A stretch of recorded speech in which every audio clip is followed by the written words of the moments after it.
რეკლამის შემდეგ და გაგაცნობთ ქართული კულტურის ამბებს. კინოთეატრში რუსთაველი დოკუმენტური ფილმების ფესტივალის სინედოკ გახსნის ცერემონიალი გაიმართა.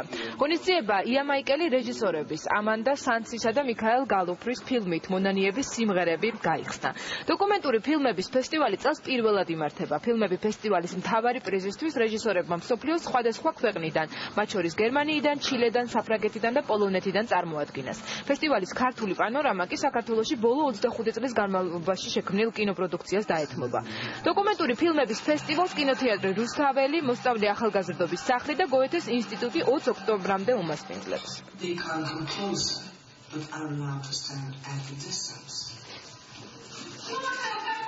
ქართველი მაყურებელი დაინტერესებულია შემოქმედებით დოკუმენტური ფილმებით და ვცდილობთ რომ უცხოური ფილმები გვაქვს ბევრი ჩამოტანილი თავიანთი რეჟისორებთან ერთად ეს იქნება პირდაპირ დისკუსიები ხალხთან და მე მგონია რომ ძალიან კარგი ატმოსფერო იქნება მთელ ფესტივალზე იქნება მასტერ-კლასები იქნება ток-შოუები ასე რომ იმედია რომ მაყურებელი ისევე ასეთი გადაჭედილი დარბაზები იქნება როგორც დღეს ძალიან მნიშვნელოვანია ახლა დოკუმენტალისტიკის წინ წამოწევა და მე ვფიქრობ რომ ეს ფესტივალი აღორძინებს იმ ძველ არაჩვეულებრივ ქართულ დოკუმენტალისტიკას.